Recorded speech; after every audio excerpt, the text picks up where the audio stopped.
Hello. We're going full cozy today. I brought you some books and some Lenormand cards and some tea. I thought I might put makeup on, but in the middle of putting makeup on, I changed my mind. So this is what you get. Because I have a cold. Ta-da! We're going full cozy today, dear ones. Just gonna. Don't mind, I'm gonna. Probably good with my dinosaur pants.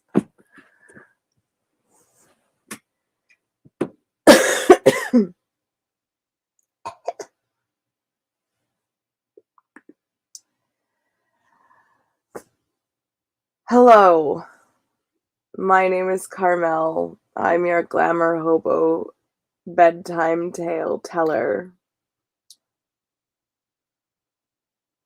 Katie D is here getting a warm rice bag to warm your toes. We're going full cozy. Full cozy today. I'm wearing my pants that have dinosaurs on them. You can't see it. There's a dinosaur. And there's another dinosaur. This is a Brachiosaurus down there. These are made out of children's sheets. Bill is here. Hi, Bill. Hi, Johnny O Twitch.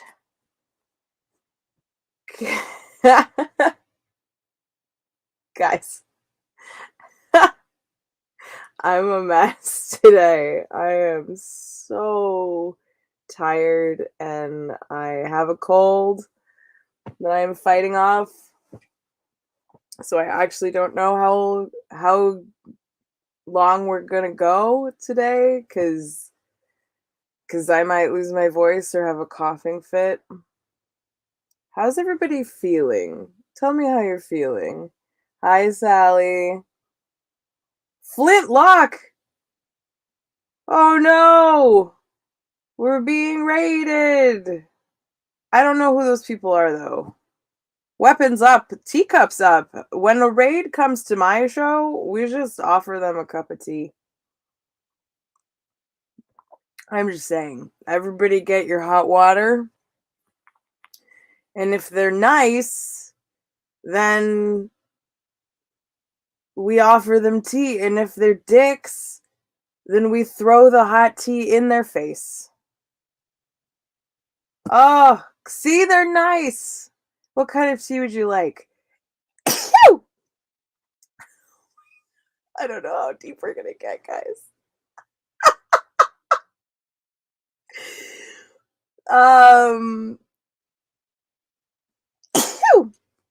This is gonna be a comedy show about a girl trying to do a show. Well, she has a cold. I'm enjoying a lovely cup of black tea with roses. It's gonna be so fun. And honey that I got from Sally.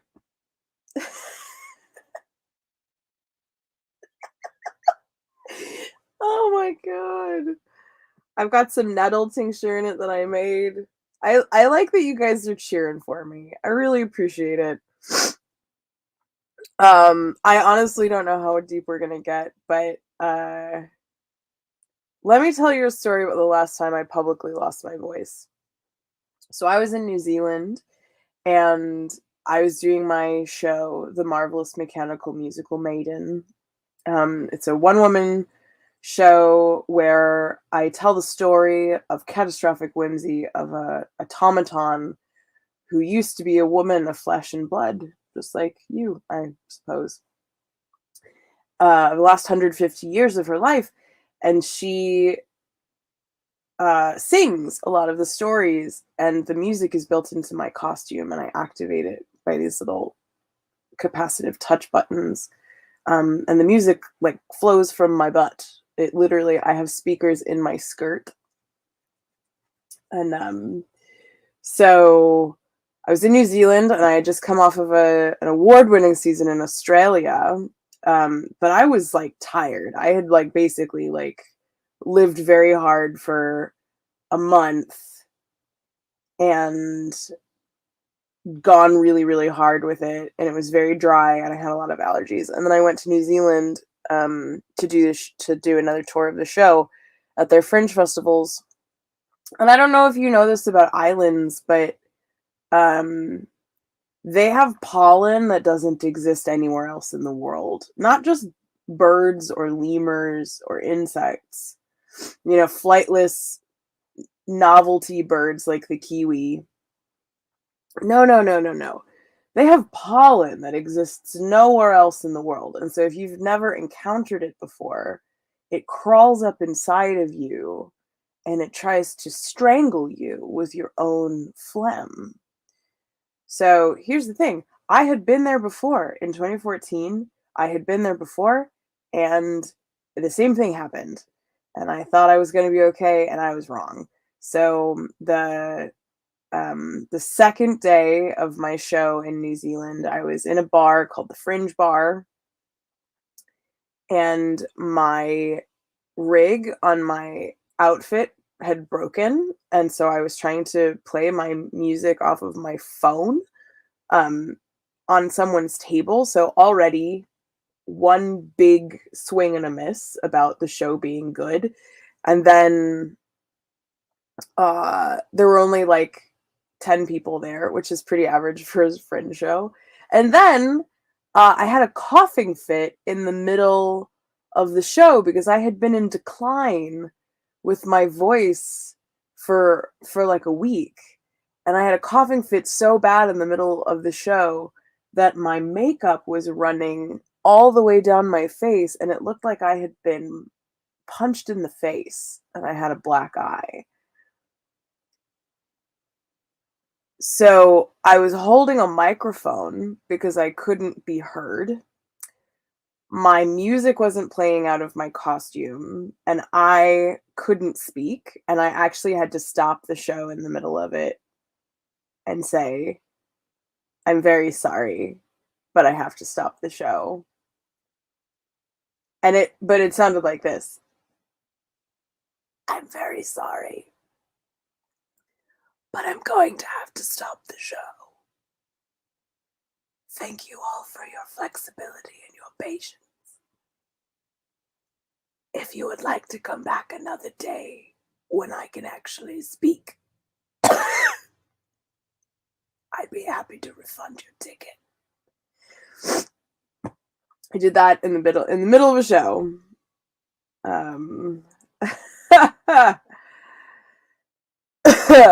Yeah. Ta-da! The last time I lost my voice in public. So I'm gonna do my best today, but I really don't know how deep we're gonna get. But this tea is helping. Thank you so much, Sally. Okay, so if you've never been here before, usually I spend the first 20 to 30 minutes just talking about bullshit that I've been doing for the last week because I travel a lot and I perform a lot.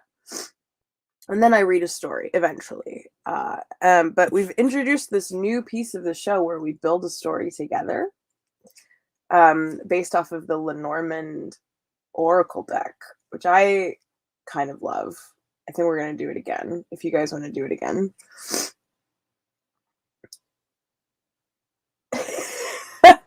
Yeah. Yeah, that's true. This is the pit of despair.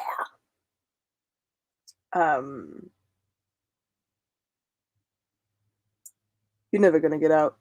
Walls are 3 feet thick. No one escapes the pit of despair. I just love it. It was such a good bit of comedy. He just clears his throat and he's okay. Okay. This week was really big for me, guys. It was really, really big. I had a show on Saturday that, let's work backwards. On Sunday, I saw Dune, which I was really, really excited about. And I'm still chewing on it. I'm really glad they're not rushing the story. It was very atmospheric. The sound design is excellent, and you have to see it on a big screen for that piece to work, I think. Unless you're like buku dollars and you've got like a surround sound system in your house and you can watch Dune that way, but like go and watch it. Okay. Saturday I had this really big event in Charlottesville where it was an immersive dinner full of creatures that I designed and built costumes for that looked like lava monsters and purple butterflies and boulder opals and touch me not flowers, and it was crazy. You can see photos of that on my Instagram at Carmel Clavin. It was pretty fucking cool. Worked all week. I recorded a Christmas album. I almost forgot. I recorded a Christmas album, and that'll come out soonish, just in time for solstice. And I had a psychedelic experience, which was amazing. I went into a saltwater tank float, which was really cool. Felt like a mermaid. I reconnected with an estranged sibling of mine a bit. It's been a big fucking week. It's been a big week.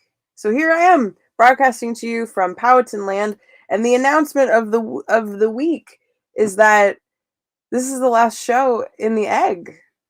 It's not the last show, but it's the last show here. I move out next week into a different place, which, funnily enough, will also have slanty, colorful walls. But this is the last show in the egg, so I couldn't skip it. Okay. I don't know what PFC means. Oh, guys, I'm full of phlegm. It's gonna be a good night. The Agropolis will heretofore be of the air. The Agropolis. I will still be in Richmond.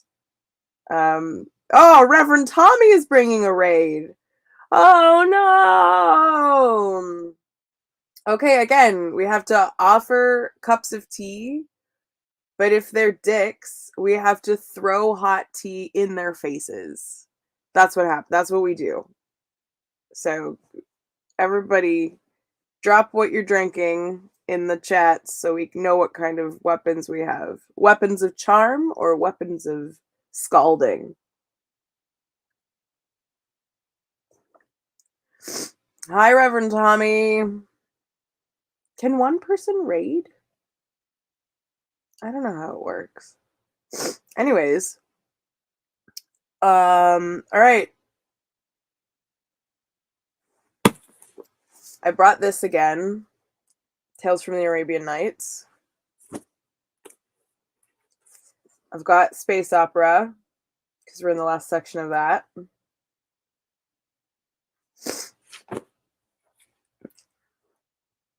And we've got the Lenormand deck to build our own story. So I need a Lego bonsai tree. That's so cool. That's so cool. Show it tomorrow on Creating with the Crew. Please, I have a warm rice bag, which can be, that's true. You're right. KDB, you're correct. Okay, guys, I need 3 numbers so that we can build a story. 3 numbers between 1 and 36. Drop it in the comments, please. Oh my god. Can I get through the show without blowing my nose? I don't think I can.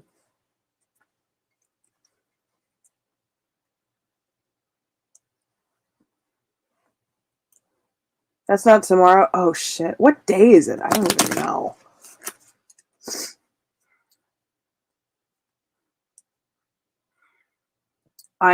As I mentioned, between 1 and 36.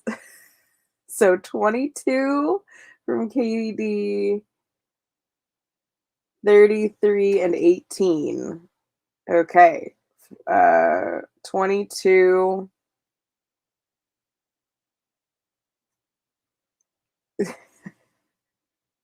22, 33, 18.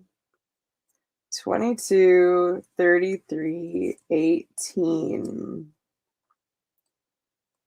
22, 33, 22. Ooh, the ways. 33, 18. Ooh, the key. Good one. 18. And the dog. All right. Okay, our story tonight, 22, 33, 18. From the Lenormand deck, the ways. There we go. Or the roads. It's the crossroads or the ways. Key. And the dog.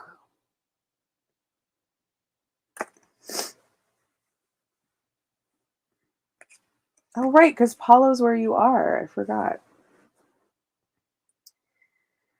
Okay.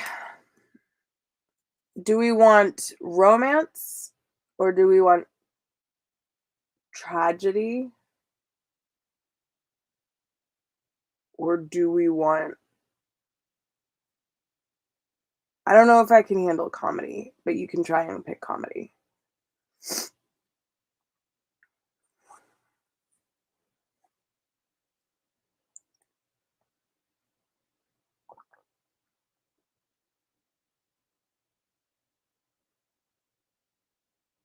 Prusik 2? Oh, shit. We're in trouble, guys.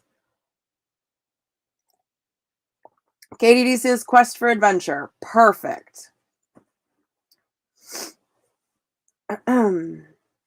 Dear ones, you find yourself at a crossroads. This crossroads could lead you to the sea, and it could lead you to a desert that was once a sea. You're in search of something. You need an answer. You need a power. You need a key. This key is going to unlock something inside of you, metaphorically, but also literally. You, my dears, are a gathering of automatons. You, my dears, find yourself at this crossroads because you've just escaped your captivity. Your captivity was holding you as slaves to Thomas Edison. He was working you in his factories, but you organized and you escaped in the middle of the night. But all of that is prologue. Where you are now is deciding whether you need to go east or south by southwest. Now, if you go east, you will assuredly eventually run into an ocean. But will you rust? Can you handle the salt? Can you even swim? You've been nowhere near any kind of water of that sort. Could you disassemble pieces of yourselves and become a boat? Would you lose your integrity as individuals if you did that, like the ship of Theseus? If you go south by southwest, you'll find yourself in a desert. The desert has no water to threaten you, but it does have sand. Sand that will fill your cavities. Sand that will weigh you down. Sand that will get you lost and keep you lost. So, which way is your salvation? Since you're here as a group, since you're all fleeing together from bondage into liberation, where will you go? You'll have to choose east to the water or south by southwest to the fire. Drop it in the comments.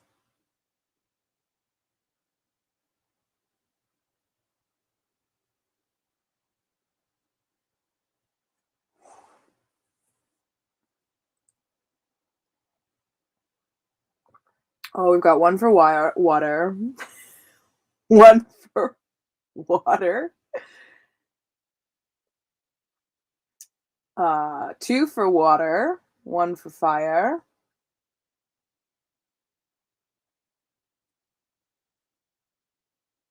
Do I understand you correctly as a group that you'll be heading east towards the sea? Drop it into the comments. It seems that one of you is having some sort of computational error, not able to stick to one decision. But it's probably because you escaped in the middle of the night. The calibration might be slightly off. It seems that KTD has been outvoted by the other automatons at this crossroads.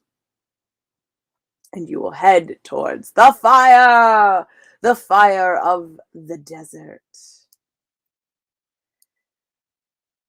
So you begin to trudging south by southwest down the winding path. And first it's all luscious willows, and eventually it thins out, and then there are these kind of scrubby trees, like Joshua trees, and then it's just low bushes like little henna plants, and then there's just dust in the air. And before you find a great and vast dune desert. The heat is stunning. And some of you worry that your circuits will not be able to handle it, that you will melt or soften just enough so that you cannot keep your structural integrity, as if you had arthritis, as if you had a degenerative bone syndrome. And how far is this desert? How deep does it go? How many miles will you have to trudge? It is exactly at this moment, as you are beginning to think that perhaps you should have gone east.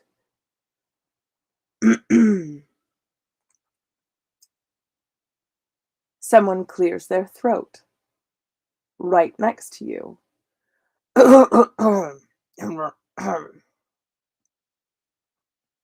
At first you think, was he there before? I'm sure he wasn't. We would have noticed.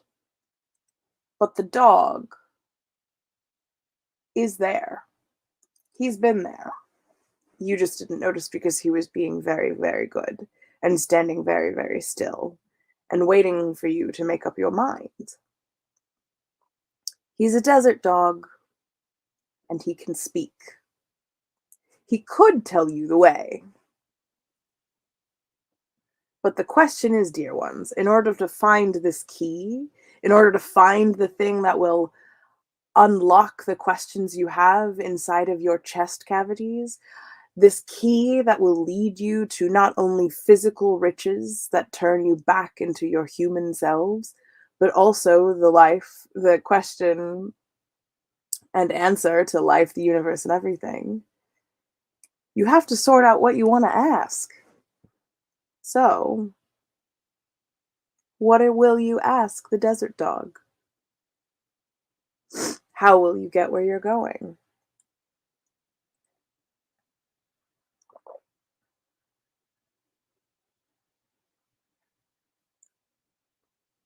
Drop your questions in the chat.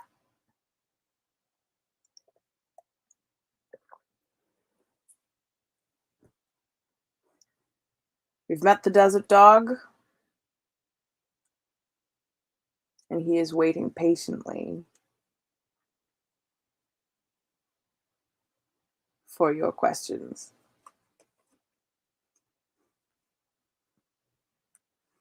Is it better to travel by day or by night? That's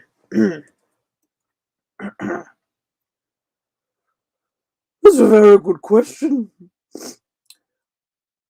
In the desert, in the dunes, it is much better to travel by night. You'll find that the day is far too hot. And because you are silicate life forms, the cold will not affect you. Travel by the stars. That bright one over there, that will lead you through. But don't confuse it for that bright one over there. It's only very slightly pink. That one, right there. Straight through the desert. Only by night. They call it the dog star. It's a personal favorite.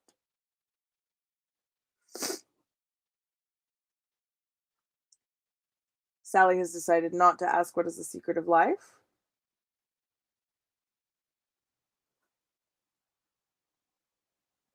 Johnny or Twitch says that he'll ask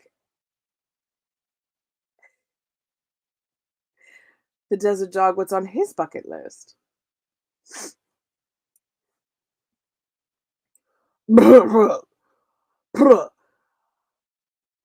My name is Sirius. That's very thoughtful of you to know. And if you're being very familiar and asking me about my goals as a creature of prophecy and guidance, I'd have to say that I've always wanted to master making beef bourguignon. I do love a good stew, and it seems that the French that the French have really got it on the nose. Then you can trust me, and you can trust my nose. Do you happen to have a good recipe for beef bourguignon?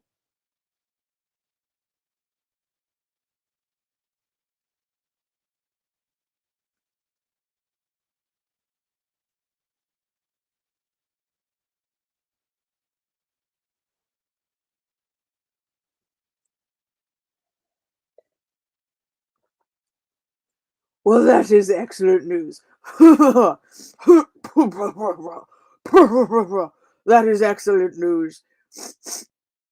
Oh, oh goodness. Well, you can vouchsafe your recipe with me, and know that I'll give you one more key piece of information for your crossing of the great wide expanse.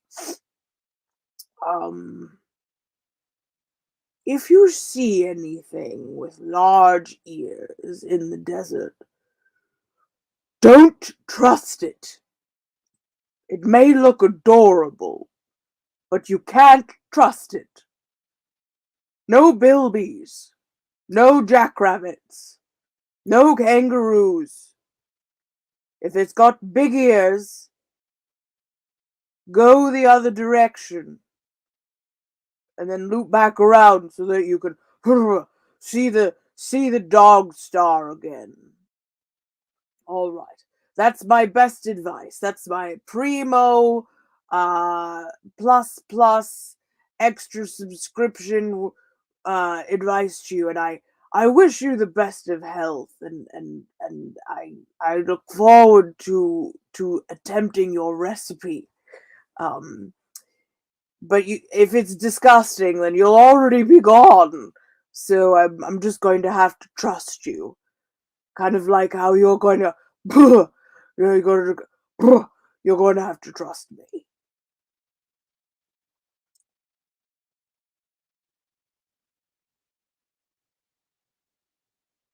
So, my darlings,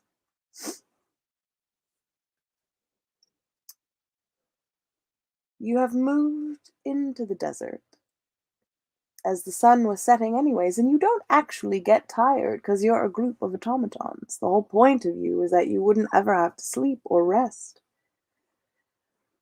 But that's the thing about liberation, isn't it?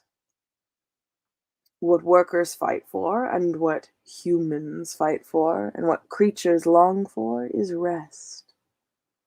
Unenforced, luxurious rest.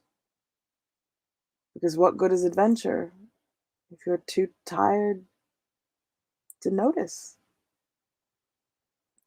So as the sun is setting, you do start into this desert. You see the dog star rising over the horizon. But there is a moment where you all pause and you sway in the desert wind and you listen to that heavenly quiet. And you just appreciate how the light bends around the curve of the earth and the stars come out. And you wonder, how is it possible to see the sun and the stars at the same time? Well, it's possible here.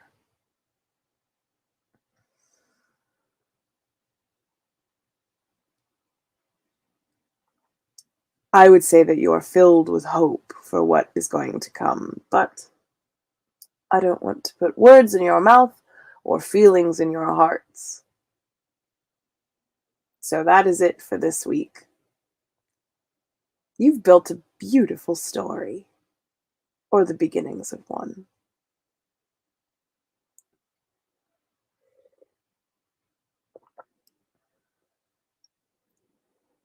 Huzzah! See, it's kind of not a ride off into the sunset situation. It's a shamble into the solar flare situation.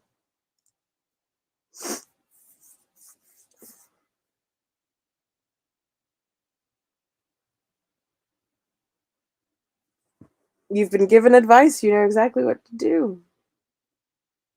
All right, everybody, we're in full cozy mode.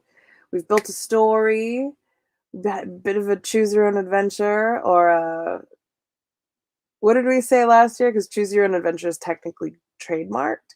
We called it pursue your own possible demise, I believe is what we called it on Nat 21.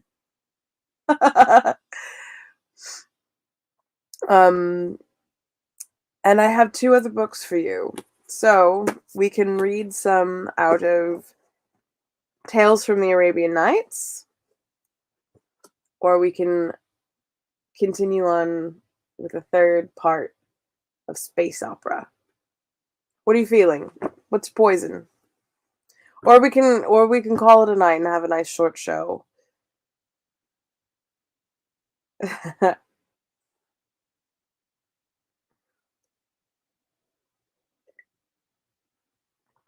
I asked the boss man permission if it was. I was like, I'll do the show. I just don't know how long it's gonna be. This is a moment where I can tell you, if you don't know about my show, The Marvelous Mechanical Musical Maiden, go creep on it right now. I will be down in Florida, in Orlando, for Orlando Fringe in January. And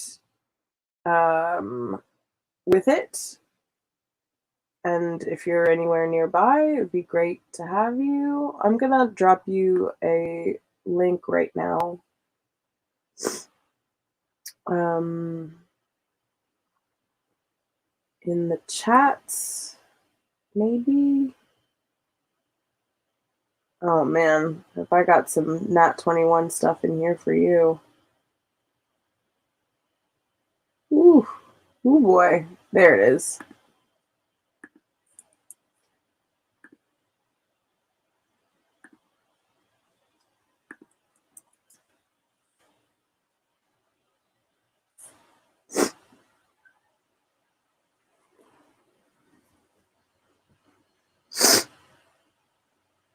Oh, it doesn't matter. Either one is Either one is fine. It just, if you're in the mood for some OG storytelling, or if you're in the mood for some new school science fiction. Where are we in space opera? I know we're in part 3. If it's the chapter where they get to go to the party, then we're definitely reading that.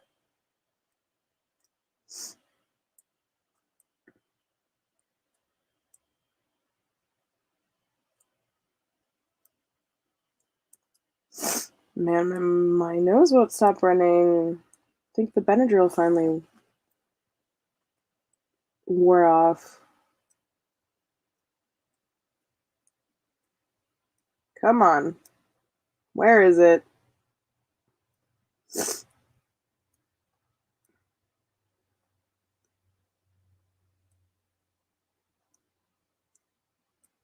Here we go.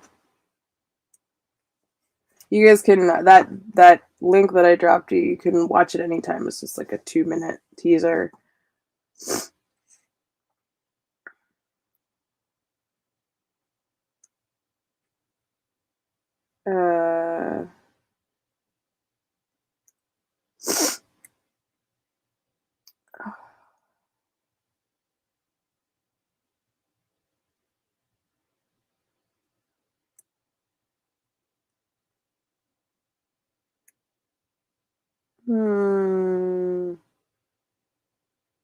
Let's do space opera today.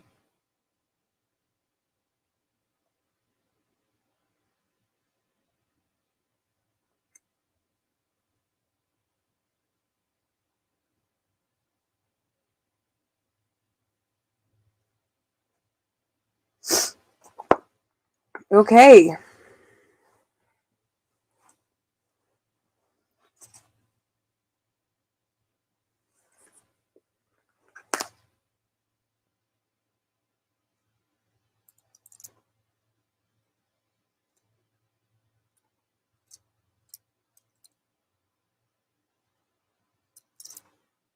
Everybody on board? Thank you. These are long. The Lady and Her Five Suitors that we read last week were. It was very short. The Ebony Horse. Birds, the Beast, and the Carpenters. I don't know. We're not doing that. We're reading space opera. Okay. Okay. Whew. All right, everybody. Thanks for sticking with me.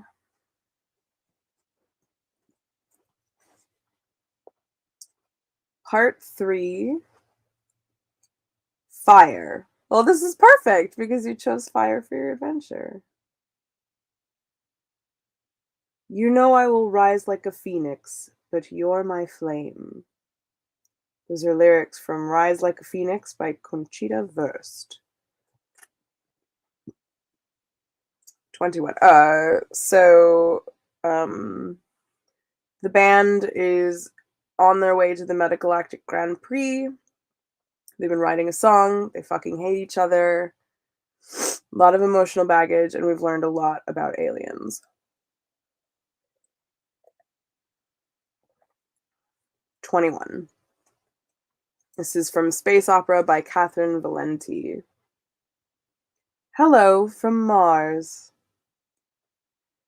Litost is a neutral planet in the dragonfly-colored dust cloud formation we call the Pillars of Creation, and everyone else calls a bit of an unsightly mess.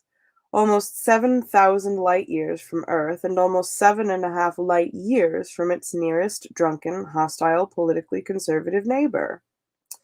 This was a lucky thing for Litost. Considering the dominant species that lived there, the previous year's winner of the Metagalactic Grand Prix, the Claveret. Litost is the kind of world a child would design if that child had never been harmed by the world in even the smallest way, and wanted to be a rainbow when it grew up, and only ever read books about unicorns, wildflowers, and everything working out very nicely, not only in the end, but in the beginning and the middle too. It has two small white suns, three pink moons, several lavender oceans with the same sugar content as Earth's oceans have salt, a single huge continent full of rich green antidepressant grasses, watered by refreshing diamond showers, healing rivers, and forests where no one can ever get too lost on account of the nightlight lichen. While this continent is home to a number of gentle variations on the basic bear, cow, fish, bird playset living in peaceful symbiotic harmony, Lithost's crowning evolutionary achievement is the Claveret, a species of large, intellectually gifted patches of seafaring pastel flowers, something of a three-way hybrid of roses, tulips, and doilies. They have all the natural defenses of a pillow in a tiger enclosure. At least twice the planet escaped being overrun by the aforementioned neighbors after the invaders grew exhausted with having to explain, slowly, patiently, and using large friendly diagrams, charts, and illustrations, the concept of war to a field of flowers. Giving up halfway through, a run of supplementary comic books starring Sebastian, the conflict marshmallow. The Yurtmak call Litost proof that God hates us and wants us to suffer.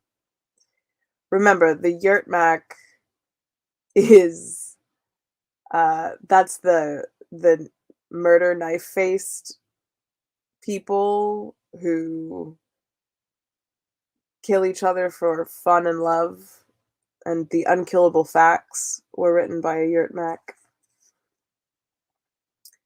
The existence of the Claveret was discovered by the Vourpret just after the species on the other side of the new wormhole decided turnabout was fair play, followed the rude parade of colonial ships crashing their sector of space, and started pouring through to points unknown. The parasitic viral lifeforms picked up the radio waves from a telenovela that was wildly popular on Litost in those days. Everybody Gets Enough Love. The most famous Claveret rock group of all time, Suns and Roses, won the fourth Metagalactic Grand Prix on the homeworld of the Alunazar, who dominated the Grand Prix in the early years, much to the annoyance of everyone else.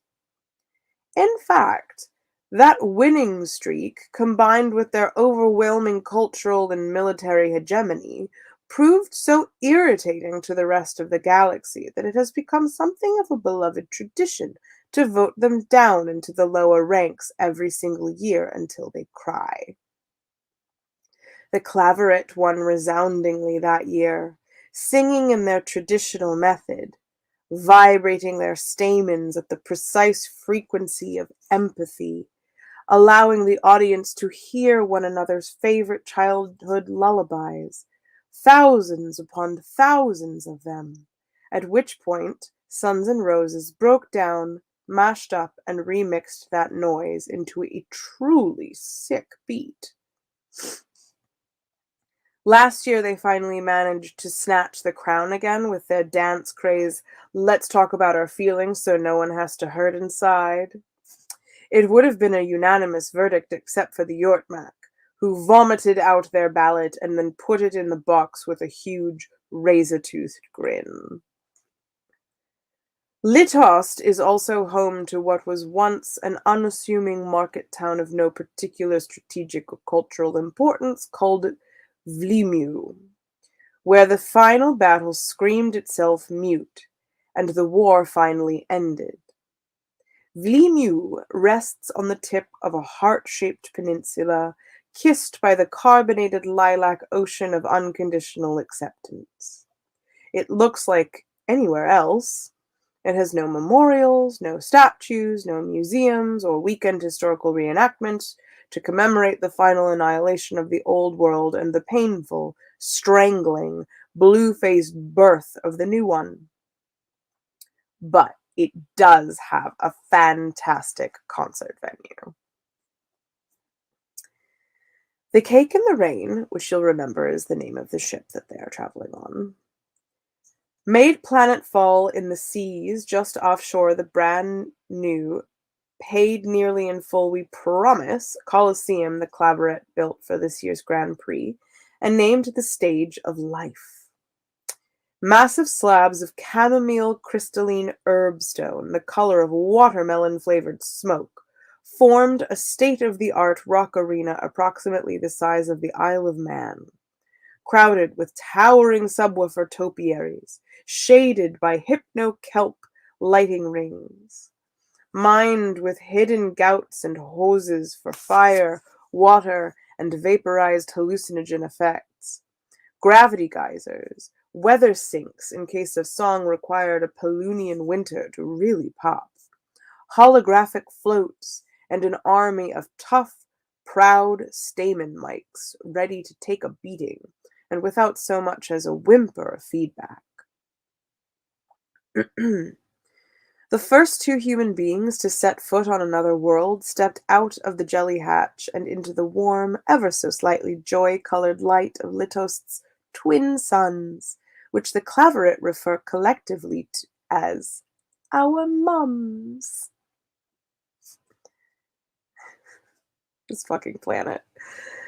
The second their feet touched the talcum sand of the alien beach, not actually silkit, but a very pleasant strain of powdered MDMA, a searing bolt of laser fire sliced through the ground in front of them, and the top of Decibel Jones' left shoe scorching both as black as bad feelings.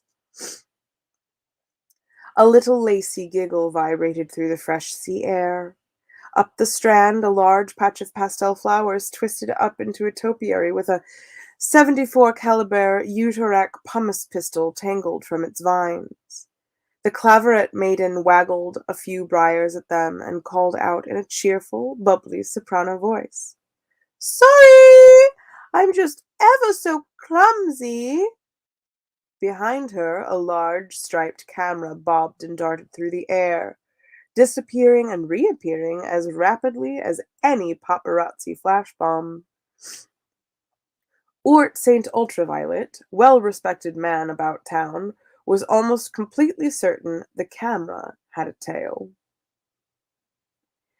"Pure Butterfingers, that's me," trilled the sentiment rosebush.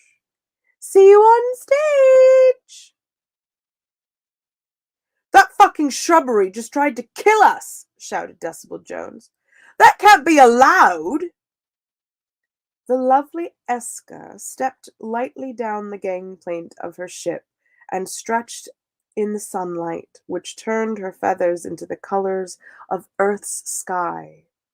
She put her wings round the band members who once sold jars of their breath to the merch table and the enthused. "Allowed? Oh, we encourage it. Rule 20, darlings. Welcome to the Grand Prix."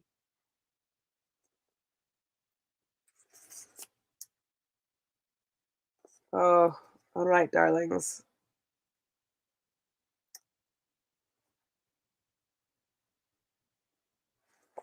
I cannot read you more. My body is giving out. My head is pounding and my voice is failing. But we got so far. Oh, goodness. Darlings, it's always a pleasure to be with you. I hope you've enjoyed this kind of slice of this egg of my room. Thanks, Sally. Thanks, Johnny. It'll be different, but it'll be charming. So next week, no show. But after that, something. A show of some kind in a different place. I don't know. We'll see. We'll find out. Um, and I think we're taking December off. I'm not sure. I think the channel is going on hiatus for December, but don't quote me on that. As usual, darlings, there is lots to see on the channel. I don't have a current lineup.